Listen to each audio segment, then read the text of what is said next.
بسم اللہ الرحمن الرحیم۔ السلام علیکم، میں سید اعجاز حسین کاظمی آپ سے مخاطب ہوں۔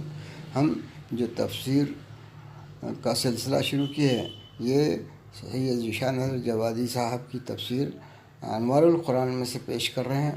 انہی کا ترجمہ ہے اور انہی کی تفسیر، اور اس کے ساتھ جو تفسیر کے ساتھ ساتھ انہوں نے مشکل الفاظ کی تشریح بھی کی ہے، اور آیتوں کے بعد جو تلاوت اور اس کی تفسیر اور اس کے بعد تشریح کے بعد ان سے جو فائدہ حاصل ہوتا ہے وہ فائدہ بھی ذکر کیا ہے۔ ان سب کو ہم نے اس ویڈیو میں اپلوڈ کیا ہے، اور وہ آپ کے لیے بہت فائدہ مند ہوگا۔ اب تک ہم نے 248 آیتیں جو کر چکی ہیں، اب 249 سے 252 تک کی آیتیں آپ کے سامنے پیش ہیں۔ ان آیتوں کی تلاوت کے لیے میں نے جو ہے جناب قاری عبدالباسط صاحب کی آواز کو اپلوڈ کیا ہے۔ انشاءاللہ آپ لوگ اس کا فائدہ اٹھائیں گے اور میرے چینل کو سبسکرائب کریں گے۔ فلما فصل طالوت بالجنود قال إن الله مبتليكم بنهر فمن شرب منه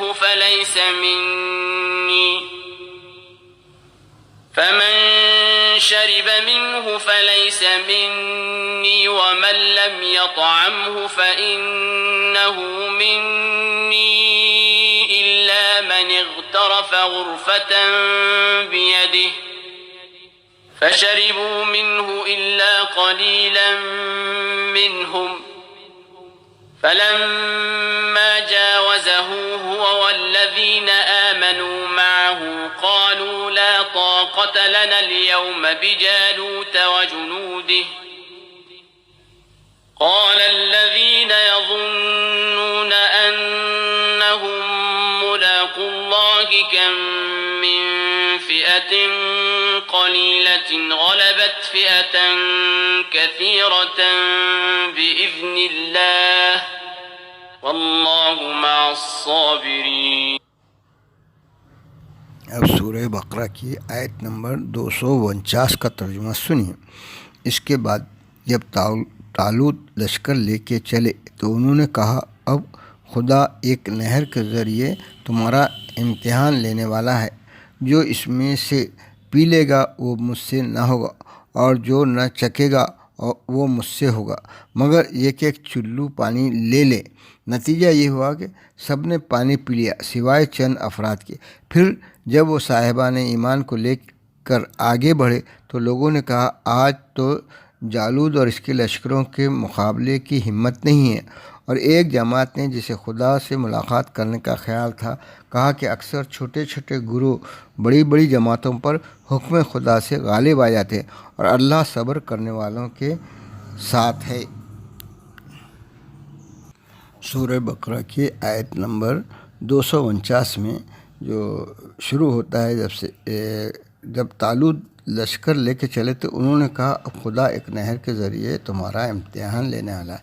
اس آیت کے ذیل میں جو تفسیر مولانا ذیشان نظر جوادی صاحب تحریر فرماتے وہ یوں ہیں: جناب طالوت قوم کو لے کر چلے تو گرمی کا زمانہ تھا، پیاس کی شدت ہوئی تو قوم نے پانی کا مطالبہ کیا۔ آپ نے فرمایا کہ عنقریب ایک نہر آنے والی، لیکن یہ امتحانی نہر ہے، جو اس کا پانی پے گا مجھ سے ہوگا۔ یعنی نبی خدا سے ہونے کا معیار صبر و تحمل ہے۔ دامن صبر ہاتھ سے چھوٹ گیا تو میدان جہاد میں ثبات قدم مشکل ہے۔ جو ایک گھونٹ پانی پینے کے معاملے صبر نہ کر سکے، وہ تلواروں کے آنچ پر کیا صبر کرے گا۔ اسی سورہ بقرہ کی آیت نمبر 249 میں یہ جو جملہ آیا ہے، پھر جب وہ صاحبان ایمان کو لے کے آگے بڑھے تو لوگوں نے کہا، آج تو جالوت اور اس کے لشکروں کے مقابلے کی ہمت نہیں ہے۔ اس کی تفسیر میں مولانا تحریر فرماتے ہیں، جنگ احزاب میں بے عینہ ہی یہی انداز بعض اصحاب کا تھا کہ عمروں سے مقابلہ کرنے کے بجائے کفار کی طاقت کا قصیدہ پڑھ رہے تھے، اور وہاں بھی ایسے اللہ کے بندے تھے جن کا خیال تھا کہ فتح و نصرت خدا کی طرف سے، اس کا ظاہری حالات اور اسباب سے کوئی تعلق نہیں ہے۔ سورہ بقرہ کی آیت نمبر 249 میں جو طالوت کا ذکر ہے، اس کی تشریح میں لکھ رہے ہیں آپ، یعنی طالوت بیت المقدس سے جالوت کی قوم عمالقہ سے مقابلے کے لیے نکلے۔ اسی سورہ بقرہ کی آیت نمبر 249 میں غرفہ جو لفظ ہے، غرفہ یہاں پہ لکھیں چلو کو کہتے ہیں، یعنی ایک چلو اٹھانے کی اجازت ہے، پینے کی نہیں۔ پینے کے اعتبار سے منیت کا حقدار وہی ہے جو چکے بھی نہیں۔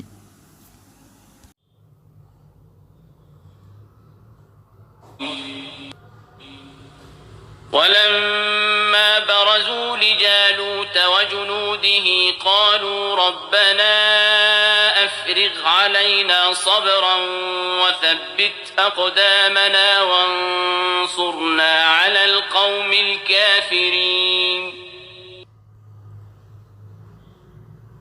اب سورہ بقرہ کی آیت نمبر 250 کا ترجمہ سنیے۔ اور یہ لوگ جب جالوت اور اس کے لشکروں کے مقابلے کے لیے نکلے تو انہوں نے کہا، خدایا ہمیں بے پناہ صبر عطا فرما، ہمارے قدموں کو ثبات دے اور ہمیں کافروں کے مقابلے میں نصرت عطا فرما۔ فهزموهم بإذن الله وقتل داود جالوت وآتاه الله الملك والحكمة وعلمه مما يشاء ولولا دفع الله الناس بعضهم ببعض لفسدت الأرض ولكن الله ذو فضل على العالمين۔ سورہ بقرہ کی آیت نمبر 251 کا ترجمہ سنیے۔ نتیجہ یہ ہوا کہ ان لوگوں نے جالوت کے لشکر کو خدا کے حکم سے شکست دے دی اور داؤد نے جالوت کو قتل کر دیا، اور اللہ نے انہیں ملک اور حکمت عطا کر دی اور اپنے علم سے جس قدر چاہا دے دیا۔ اور اگر اسی طرح خدا بعض کو بعض سے نہ روکتا رہتا تو ساری زمین میں فساد پھیل جاتا، لیکن خدا عالمین پر بڑا فضل کرنے والا ہے۔